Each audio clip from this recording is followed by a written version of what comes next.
Hello my dear students, welcome to your Master Chem channel. कैसे हैं प्यारे बच्चों? Very good.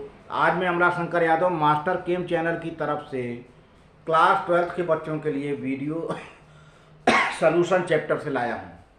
आज के वीडियो में प्यारे बच्चों मेरा डिस्कशन होगा Raoult's law of solution containing non volatile solute, है ना। इसके पहले हमारा डिस्कशन हुआ था कि ऐसा सॉल्यूशन हो जहाँ पे दोनों वोलेटाइल हो, है ना। लेकिन आज हमारा डिस्कशन होगा कि नॉन वोलेटाइल हो। अभी नॉन वोलेटाइल जो है वो तो वेपर बनाएगा नहीं, है ना। वो वेपर नहीं बनाएगा, बल्कि जिसका वेपर बन रहा होगा उसके वेपर को बनने में ये डिस्टर्ब करेगा।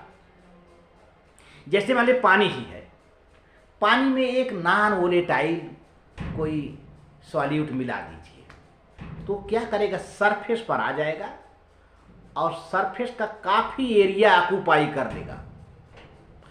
अब पानी जो वेपर में बदल रहा होगा टेम्परेचर की वजह से, किसी एक टेम्परेचर पर, तो वेपर में नहीं जा पा रहा होगा, जा रहा होगा कम जा रहा होगा। लेकिन अगर यही प्योर वाटर जब था तो उसका वेपर बन रहा था अच्छे से। अब हमने कोई नॉन वोलेटाइल उसमें लगा दिया, बेचारा पानी अब नॉन वोलेटाइल की वजह से वेपर में नहीं जा पा रहा है ना। तो non volatiles are responsible to lower the vapour pressure of the solvent. अगर सॉल्यूट नॉन वोलेटाइल है तो सॉल्वेंट के वेपर प्रेशर को वह कम कर देता है। ये ध्यान दीजिए, क्योंकि उसका नाम ही है नॉन वोलेटाइल। वो वेपर नहीं बनाएगा बल्कि दूसरे के वेपराइजेशन को रिड्यूस कर देता है। तो ऐसे सॉल्यूशन की बॉइलिंग पॉइंट थोड़ा सा बढ़ जाती है प्यारे बच्चों। ये है, तो यहाँ पर आपको बड़ा ही बढ़िया चैप्टर मिला है, बोर्ड एग्जामिनेशन में खूब आता है। देखिए प्यारे बच्चों, कंसेप्ट बहुत मज़ेदार होता है। अगर कंसेप्ट आपका है तो आप अपने वर्ड में कहीं किताब से बढ़िया लिख लोगे। कंसेप्ट की बात होती है। अब कितने बच्चे नहीं जानते कि नॉन वोलेटाइल का मतलब क्या है। वोलेटाइल माने उड़नशील, वेपराइजेबल, जो वेपर बनाए, है ना। तो ये है इसका मीनिंग। अब आप इसी को कंसेप्ट बना के जब पढ़ेंगे तो देखेंगे कैसे होता है ना। तो चलते हैं, देखते हैं। हाँ तो प्यारे बच्चों देखिए, पहले Raoult's law for solutions containing non volatile, पहले आप यहीं से समझ लीजिए। राउल्ट्स लॉ इस सॉल्यूशन के लिए आ रहा है जिस सॉल्यूशन में कोई नॉन वोलेटाइल सॉल्यूट पड़ा हो। मतलब नॉन वोलेटाइल सॉल्यूट को सॉल्वेंट में मिला देंगे तो सॉल्यूशन बनेगा। इसका मतलब सॉल्यूशन में नॉन वोलेटाइल सॉल्यूट आ गया, है ना। तो लेकिन जब वो प्योर सॉल्वेंट रहा होगा तब उसका वेपर खूब बनता होगा। लेकिन नॉन वोलेटाइल सॉल्यूट मिला देने से वेपर कम बनता है। देखिए यहाँ पर मैं यहाँ पर एक एक्सप्रेशन किया हूँ डायग्राम के जरिए, जो है it is observed that the presence of non-volatile solute in a solution reduces the escaping any tendency of forming vapor, tendency of solvent molecule into the vapor phase। यानी नॉन वोलेटाइल हम मिला देते हैं तो सॉल्वेंट मॉलिक्यूल का vapour में जाना, वह टेंडेंसी रिड्यूस हो जाती है। क्यों ऐसा होता है? Because of some solute particles occupy the position of the solvent molecules on the liquid surface. मैंने पहले बताया था कि ये जो नॉन वोलेटाइल सॉल्यूट हैं ये आके सरफेस पर अपना जमावड़ा बना लेते हैं।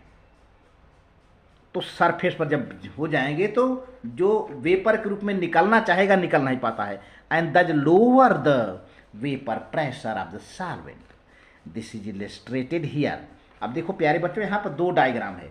इस डायग्राम में प्योर सॉल्वेंट है, केवल प्योर सॉल्वेंट है, और ऊपर से जार से ढक दिया गया है, बेल जार से। अब आप देख रहे हो कि केवल प्योर सॉल्वेंट है। कितना वेपर बना है, ये कितना वेपर, मोर वेपर, बहुत ज़्यादा मोर वेपर बने हैं, मोर वेपर बने हैं यहाँ पर, ठीक है, प्योर सॉल्वेंट का। लेकिन अब जरा दिखा दीजिए कि अब इसी हम प्योर सॉल्वेंट में कोई नॉन वोलेटाइल मिक्स कर दें, ये इधर से चलते हैं। अब इसमें क्या है, नॉन वोलेटाइल, आप देखो कुछ काले काले पार्टिकल दिख रहे हैं, डार्क हमने बना दिया है ना, और कुछ ये हैं, मैंने अलग से दिखा दिया है, ये सॉल्वेंट का है और ये क्या है, नॉन वोलेटाइल सॉल्यूट का है। यहाँ पर थोड़ा थोड़ा दिख रहा है, देख रहे हैं ना, ये और ये, बाकी ये वाटर का है, ये भी वाटर का है, ये नॉन वोलेटाइल सॉल्यूट का है, ये भी नॉन वोलेटाइल सॉल्यूट का है, ठीक है। तो अब ये आके सरफेस पर इतना एरिया ले लिया है, तो अब ये जो वाटर मॉलिक्यूल ऊपर राइज करके वेपर में जाना चाहेगा तो ये रोक लेगा, वेपर नहीं बन पाएगा, है ना। कौन रोक लेगा, नॉन वोलेटाइल सॉल्यूट रोक लेगा। इस तरह से बीच बीच में इसके पार्टिकल भी होंगे नॉन वोलेटाइल के, वो भी डिस्टर्ब करेंगे वेपराइजेशन में। तो आप देखो यहाँ पे वेपर कम बना है ऊपर, देखिए बेल जार के ऊपर वेपर कम दिख रहा है, इसमें वेपर ज़्यादा दिख रहा है, इसमें वेपर कम दिख रहा है, तो लेस वेपर है ना। तो आप ये समझिए कि नॉन वोलेटाइल वो खुद नॉन वोलेटाइल है, वो वेपराइज नहीं होगा और दूसरे के वेपराइजेशन को भी डिस्टर्ब करता है, रोकता है, रिड्यूस करता है। तो quantitatively the effect of adding non volatile solid on the lowering of vapour pressure can be derived from the general definitions of Raoult's law according to which. इस तरह से हम इसका एक डेरिवेशन कर सकते हैं। देखिए,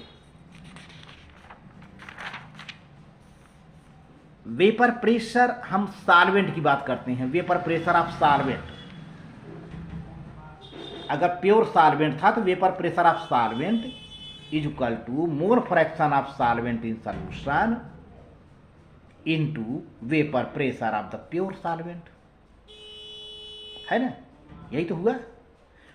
vapour pressure of solvent is equal to mole fraction of solvent in the solution into vapour pressure of the solvent in pure state, है ना। अच्छा, अब इसी में नॉन वोलेटाइल मिला देंगे, तो नॉन वोलेटाइल मिला देने पर भी वेपर जो बनेगा वह सॉल्वेंट का ही बनेगा, नॉन वोलेटाइल का नहीं बनेगा। जो भी वेपर प्रेशर होगा किसके वजह से होगा, सॉल्वेंट के वजह से होगा। देखिए, if the solute is non volatile and non electrolyte, जैसे ग्लूकोज हुआ, यूरिया हुआ, it will not contribute to the total vapour pressure of the solution. तो सॉल्यूशन के टोटल वेपर प्रेशर में नॉन वोलेटाइल सॉल्यूट का कोई कंट्रीब्यूशन नहीं है। तो कंट्रीब्यूशन किसका है, वही प्योर सॉल्वेंट का। भले सॉल्यूशन बन गया हो, लेकिन जो भी वेपर प्रेशर बन रहा है वह due to solvent in the solution. The vapour pressure of the solution will be the vapour pressure due to solvent only. अरे भाई, प्योर सॉल्वेंट था, उसमें नॉन वोलेटाइल बना दिया, मिला दिया, तो प्योर सॉल्वेंट का वेपर प्रेशर थोड़ा कम हो गया। बनाएगा प्योर सॉल्वेंट ही वेपर, बट कम बनाएगा, नॉन वोलेटाइल नहीं। तो वहाँ भी सॉल्यूशन में जो भी वेपर प्रेशर होगा वह due to solvent only, not by non volatile. तो यहाँ पर एक बना देता हूँ equation, vapour pressure of solution. अब सॉल्यूशन यूज कर रहा हूँ क्योंकि नॉन वोलेटाइल मिला दिया गया ना, तो भले नॉन वोलेटाइल वेपर नहीं बना रहा है, लेकिन vapour pressure of solution vapour pressure of the solvent in the solution बराबर हो गया ना। अब वेपर प्रेशर का जो सॉल्यूशन का वेपर प्रेशर होगा that will be equal to vapour pressure of the solvent in the solution. Solvent in the solution, हमने सॉल्वेंट का नाम लिखा है क्योंकि नॉन वोलेटाइल सॉल्यूट तो बनाएगा नहीं, तो अब वो तो सॉल्यूशन न हो गया। तो सॉल्यूशन का जो वेपर प्रेशर होगा वह due to vapour pressure of solvent in the solution, यानी जो भी सॉल्वेंट वेपर प्रेशर बना रहा होगा वही सॉल्यूशन का वेपर प्रेशर माना जाएगा। ठीक है, अब यहाँ पर हम मान लेते हैं कि इफ पी नॉट, ये पी नॉट है, P not is the vapour pressure of pure solvent in pure state and P S is the vapour pressure of solution having non volatile and x1 is the mole fraction of solvent in the solution। तो प्यारे बच्चों क्या हुआ, P S is equal to x1, यही ना, vapour pressure of solution equal to mole fraction of solvent into vapour pressure of solvent in pure state. यही तो formula है राउल्ट का, ये ले लिया। अब x1 इजकल टू क्या हुआ, P S upon P naught, ये इसी से x1 की वैल्यू निकाल लो, x1 equal to P S upon P naught. ठीक है, अभी इसकी ज़रूरत पड़ेगी, लेकिन तो P naught vapour pressure of pure solvent is constant होता है, इसका मतलब P S directly proportional to mole fraction, pure liquid का कांस्टेंट होता है। तो अब आगे बढ़िए, अभी क्या कहा है, अब राउल्ट ने क्या कहा है, if the number of moles of solvent is n1 and number of moles of solute is n2, then x1 की वैल्यू क्या हो जाएगी तब, n1 अपान n2, है ना। तो अब यहाँ भी x1 की वैल्यू आ गई, देख लीजिए, एक यहाँ x1 की वैल्यू आ गई। अब ये उधर x1 की वैल्यू निकाला था हमने, उधर x1 की वैल्यू कितना आया था, कितना आया था प्यारे बच्चों, ये हो जाएगा पी एस अपान पी नाट, यही आया था, है ना, यही आया था। यहाँ भी x1 की वैल्यू आ गई n1 upon n1 plus n2, इसका मतलब ये दोनों वैल्यू समान हो गए। तो इनको आमने सामने रख लो प्यारे बच्चों, P S upon P naught equal to n1 upon n1 plus n2, ठीक है ना। तो ऐसा करते हैं कि दोनों को 1 में से सब्ट्रैक्ट कर देते हैं, दोनों को 1 में से सब्ट्रैक्ट कर देते हैं, इसको भी 1 में से सब्ट्रैक्ट करेंगे और इसको भी। तो चलो भाई, 1 minus P S upon P naught, फिर 1 minus n1 upon n1 plus n2। चलिए ठीक है, अब इसको क्या करते हैं, यहाँ पर क्रॉस मल्टीप्लाई करेंगे, P naught minus P S upon P naught, है ना। ये relative lowering in vapour pressure हो गया, इसको कहते हैं relative lowering in vapour pressure. इसको भी ऐसे करते हैं तो क्या हो जाएगा, n1 plus n2 minus n1 खत्म हो गया, सीधे से n2 बचेगा, तो क्या आ गया, n2 upon n1 plus n2, है ना। तो ये है, इसको हम क्या कहते हैं, relative lowering in vapour pressure. अब ये किसका मोल फ्रैक्शन बन गया, ये किसका मोल फ्रैक्शन बन गया, सॉल्यूट का मोल फ्रैक्शन ऑफ सॉल्यूट का हो गया ये, क्योंकि n2 यहाँ आ गया ना, n2 अब यहाँ आ गया, तो अब ये मोल फ्रैक्शन ऑफ सॉल्यूट हो गया, तो बन गया राउल्ट का ना।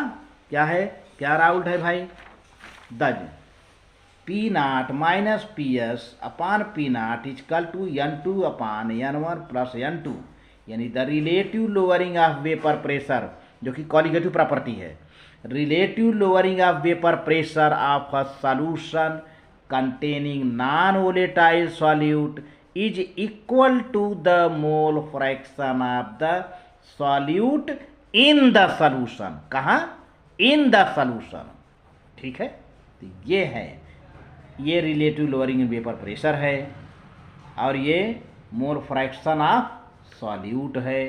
यह relative lowering in vapour pressure, relative lowering in vapour pressure becomes equal to the mole fraction of the solute present in solution.